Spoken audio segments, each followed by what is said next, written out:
Good afternoon, and welcome back to Asgard, and welcome to yet another episode of our Applied Energistics 2 Tips and Tricks series. So this episode, we're going to take a quick look at Botania. I had a suggestion earlier from Real KC asking about, if I'd ever automated the Elven portal, which I'd never really thought about it, to be honest, but, I came up with a design really quick. It took about maybe 10 minutes to throw together a design that doesn't have to use a redstone clock, so it doesn't make a bunch of noise or anything. And it's fully automated. Earlier I made about 1,000 pixie dust and it ran perfectly fine. We're also going to automate a few other things just for fun in this episode as well. So for automating the Elven portal, we're going to run a little bit of cable out here and of course set up our interface, and we want to tell it to face that way. And then let's go ahead, we'll set up a chest just right here so that the interface will feed into that. And then what we're going to do is we are going to use an import bus right here and then run a little bit of cable just like that. And then let's go ahead and just bring some power over. I guess we're going to do it right there, be fine. And then we'll just bring our cable up to right there, set up our formation plane, which basically what the formation plane does is it'll throw items into the world instead of placing them. But what we're going to have to do is we're going to set a controller there to give it channels. So we've created like a really small just subsystem right here. And then we'll open up our formation plane and just click on this so that it drops the items into the world instead of trying to place them. And then we'll just set a vacuum chest like right there. And then put down some conduits, extract always active, bring our conduits around, and then we'll just link them back into this interface. And that's pretty much it. It's fairly compact, I'd say. I mean, you got this big structure here, but there's really no way to get around that. But then if we set up a pattern here for, say, pixie dust, for example, create that. And let's just put the pattern into here. And let me grab some mana pearls really quick. Or some ender pearls, I mean. And we'll throw them in there. Oh, I had some, my bad. And let's go ahead, we'll order 10 pixie dust. Oh. Forgot I need mana pearls, not ender pearls, my bad.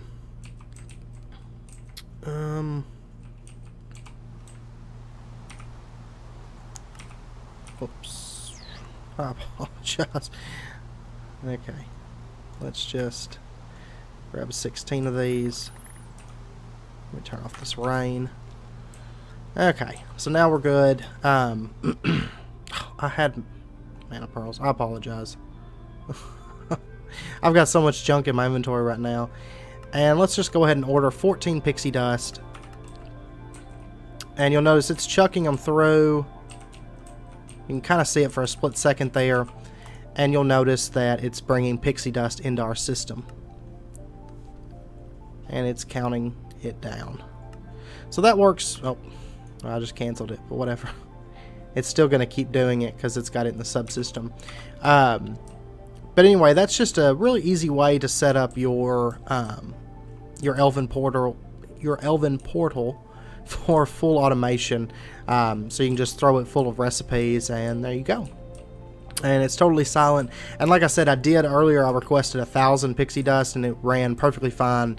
At the end of the run I had 1,000, so it does work very well. Next up, let's go ahead and let's automate our mana pools, and this can be set up for not just for your mana pools, but also for go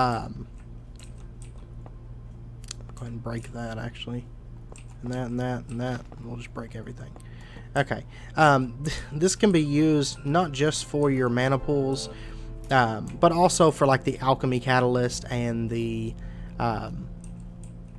conjuration catalyst. Any of that's going to work perfectly fine. So we'll just set down our mana pool. Yeah, we'll put it right there. I'll remove that stuff. And let's go down here. And what we're going to do is we're going to set up a transfer node for items on the bottom of our mana pool.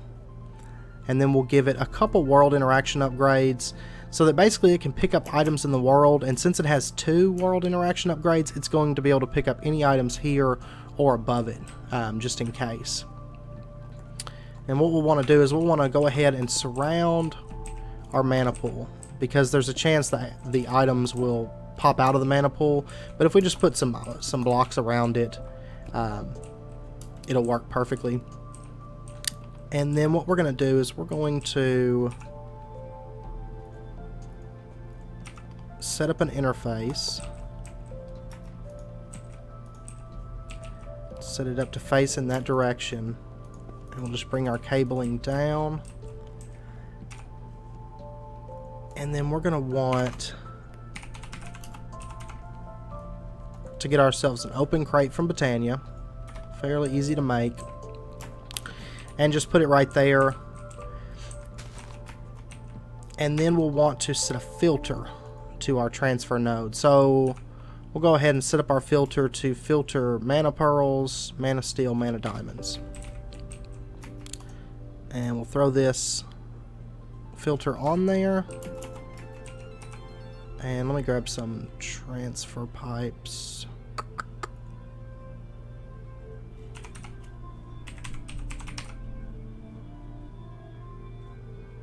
I should have searched it over here. It's a lot quicker. There we go. Okay. We'll bring this up. And then just connect it onto the interface. And then what we can do is we can make a quick pattern and tell it that if it takes ender pearls, then it's going to get mana pearls. Encode that. Whoops.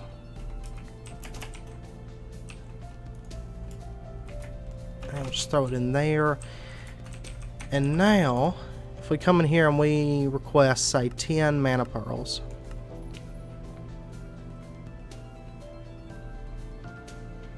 And there's 8. And there's 10. Okay. So that works perfectly fine, and it will work for pretty much anything. And if you want to stick an alchemy catalyst or a conjuration catalyst below this, you would just put, of course, you put your transfer node down 1 and you give it 1 additional world interaction upgrade, and it would be able to pick up, up to 3 spaces there. So that way we've got the mana pool automated as well.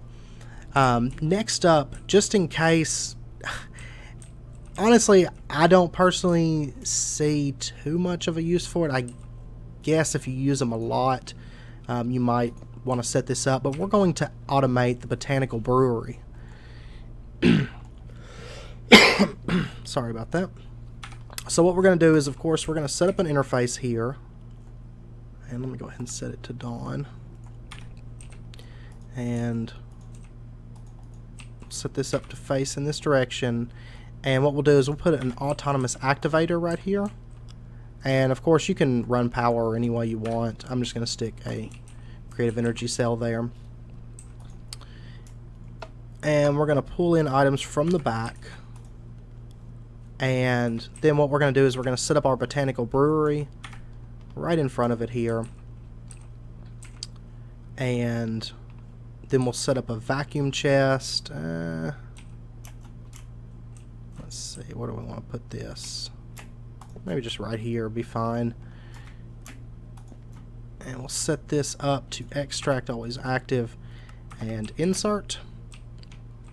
And then what we can do is we can make a pattern and tell it that if it supplies, say, an Alf glass flask, a piece of sugar, redstone, and nether wart, that it is going to get, one second, let me make one really quick,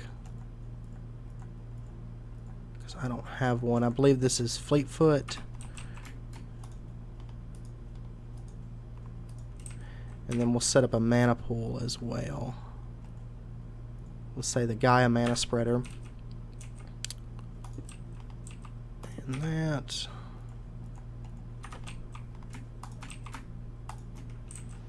There we go. So it's going to create it, and then once it finishes, the way the Botanical Brewery works is it throws the item off when it gets done, so it'll pop the flask of Fleetfoot into our AE system. So we'll tell it that's going to get it a flask of Fleetfoot. We'll encode that, and of course this will work for pretty much any potions that you want to make. And we'll set that in there, and then let's go ahead and we'll order one really quick. So we'll tell it we want, oh, I didn't put those into there, that and that. Okay, so now we're going to craft this, and we should see it putting the items on, and now it's running, and then we'll see it pop up right here. So if you want to automate your Botanical Brewery, there's a way. Also, by the way, I want to let you guys know, because of course I'm using right here, I'm using the Everlasting Guilty Pool. So I've always got mana, but if you're playing in a survival world, that may not be the case. So if you wanted to automate this so that it only ran when you had enough mana in the pool, what you could do is you could just set yourself up a redstone comparator, just like that, and then go ahead and set yourself, what I use is the bookcases from Bibliocraft, and I'll set them right on there. And then what you can do is you can craft one of these redstone volume 1s, which just take a book, and I'll pull it up here actually if I can. Yeah, a book and a redstone torch. Couldn't remember if it was a lever or redstone torch or what it was, but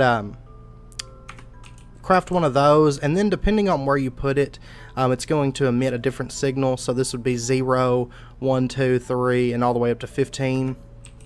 So what we'll do is, say we wanted it to only run, you know, when there was, say, a little bit of mana in the pool, we'd maybe put it at like a 2, or maybe a 3, depending for the brewery.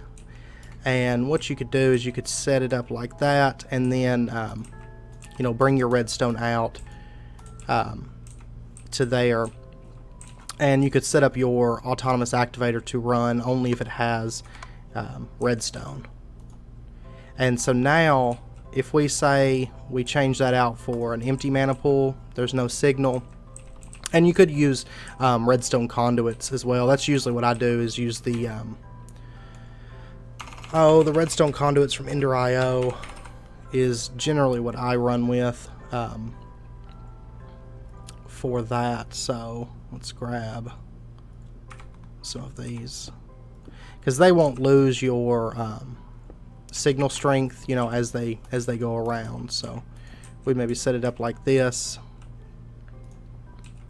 and then now if we had a signal, you notice that activates. But what we could do is then we could come over here and we could order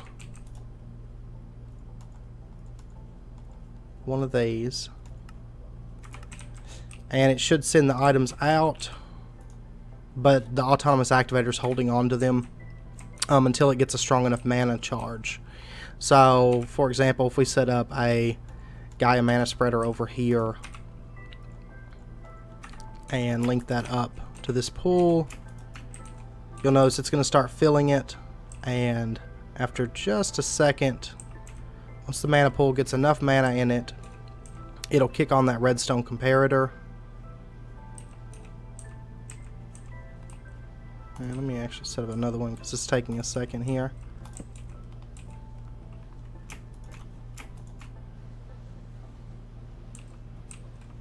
And maybe another one.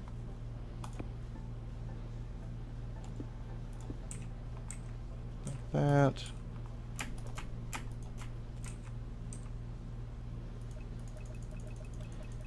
And it should be just about to the point.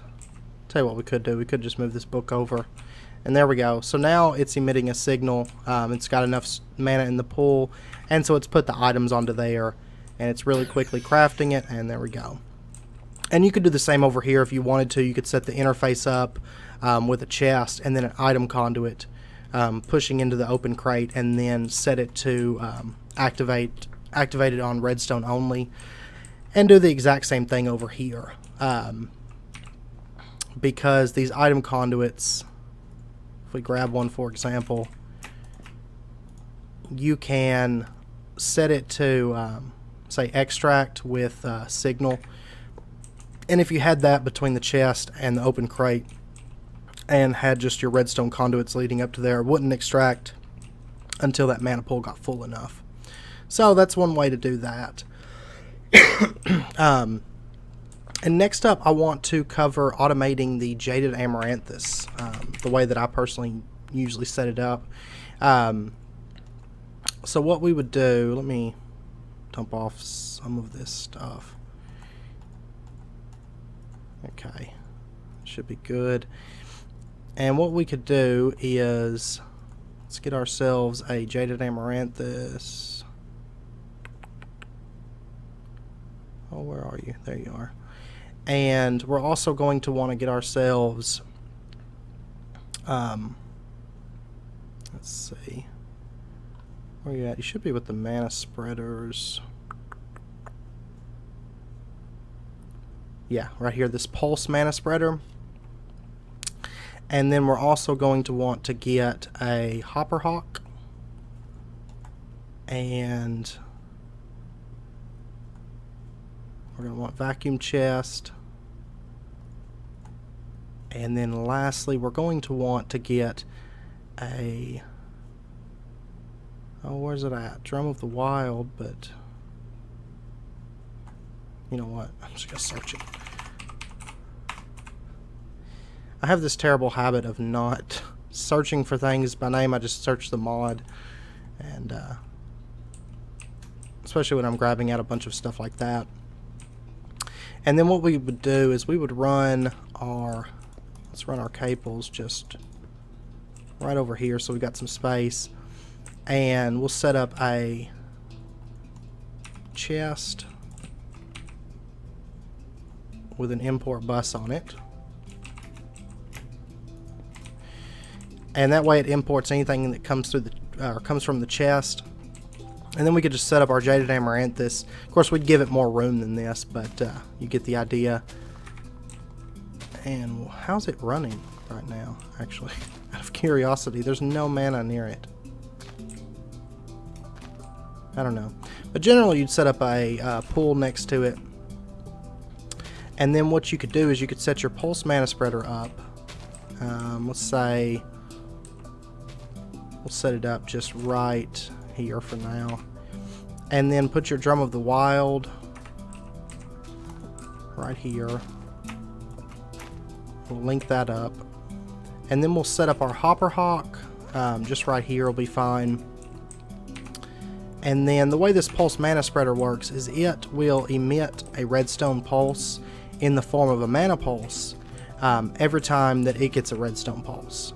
So what we would do is we would set up a timer. Any kind of timer will work, but we'll go ahead and go with the Project Red timer. Or you can put a clock, anything like that would be fine. And we would set the time to, generally what I do is I'll set it to about 3 minutes. And that way it gives the Jaded Amaranthus time to fill this up. And then what happens is that'll emit a redstone pulse, hit the Drum of the Wild, which works just like the Horn of the Wild. It's going to break any plants whenever it gets a redstone mana pulse. So it's going to bust all these flowers, and then of course the Hopper Hawk's going to grab them and throw them in that chest. So if we come over here and we look, you'll notice that we've got all these mystical flowers in our system. And then generally, I will put down, I can't remember the spelling of it, Solignolia? Yeah. We'll put down a Solignolia, and I would also do the same, you know, maybe around this, also maybe around this, but especially around here. Well, actually, never mind, I'm sorry. If you use the vacuum chest method instead of the hopper hawk, you would need a Solignolia, but with the hopper hawk, it's instantaneous. But we'll maybe put a Solignolia around this so that, you know, if we have our ring of magnetization on, it's not going to pull out the items from that. And you might also put one over here too. The vacuum chests are still going to work with that, but not the ring of magnetization. So, and let's see, I do believe, yeah, I think I'm going to end the episode there. I know it's running close to 30 minutes. We will do another Botania episode, and in that episode we're going to cover Terrasteel automation, runic altar, and the petal apothecary, because those three do take a little bit more of a setup, you know, than these do, because these are all fairly simple. The other three, like I said, do take a bit more effort to get those automated. So anyway, if you enjoyed the episode, as always, please comment, like, subscribe, and also if you guys have any questions or anything you'd really like to see or need help with, feel free to let me know, and I will do my best to get a video out for you as soon as possible. So until next episode, do take care, and I do hope this video helped you guys out in some way, and I hope you guys join me for next episode.